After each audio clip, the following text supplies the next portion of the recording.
Looking around us right now, almost everything we see has only been made possible because of the use of electricity. For 99.9% of human history, electricity's just been a bright flash of light in the sky, accompanied by a loud bang that struck fear into the hearts of our ancestors. But over the past 200 years, something really shocking has happened. We've been able to harness this fundamental force of our universe to create miracles every single day. Our modern cities, mass production, and amazing computing power are all thanks to humanity's most important invention yet, the power grid. The worrying thing about all this is the way we get our power right now is really unsustainable. Doing research on energy generation methods, I found that over 2/3 of the world's power comes from non-renewable sources. Coal and oil specifically are expected to run out in the near future, leaving us without our main source of electricity.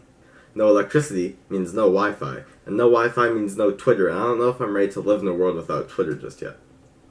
Oh, but also our water filtration system depends on electricity, and heating and cooling, and lights, and the food supply, and keeping hospitals operational.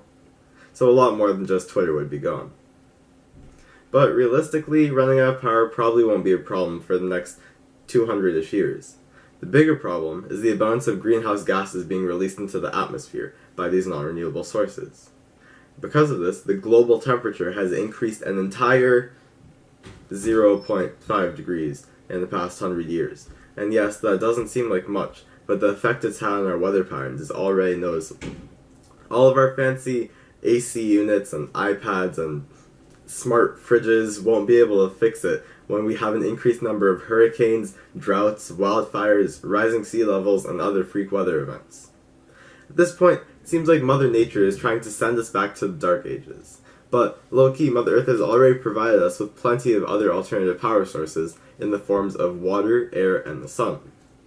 All of these are not only constant, everlasting, and free forces in our world, but they also do not release greenhouse gases into the atmosphere, which is what we need.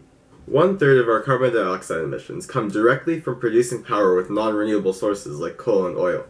Bringing our use of coal and oil from the high levels they're at now and switching to 100% renewable energy is going to be difficult, but it's a challenge we're going to have to face.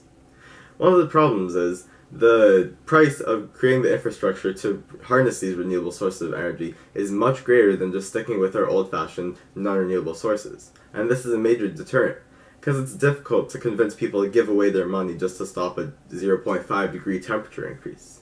But this is where we have to try to see the bigger picture. The entire future of humanity's development and growth is completely dependent on electricity and power generation.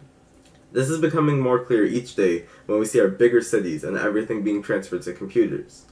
But if we fail to switch from using coal and oil at the high levels that we do and switch to more renewable sources, we're going to have to deal with major food, environment, and relocation crises instead of being able to try to push humanity to the next era of civilization. Our Roman ancestors were worried about Zeus smiting them with his mighty bolt of electricity from the sky. Little did they know, we might end up smiting ourselves with our irresponsible energy use and generation. We just started using technology to create amazing things. Let's try our hardest not to blow the fuses before we've had the chance to realize our full potential. Thank you.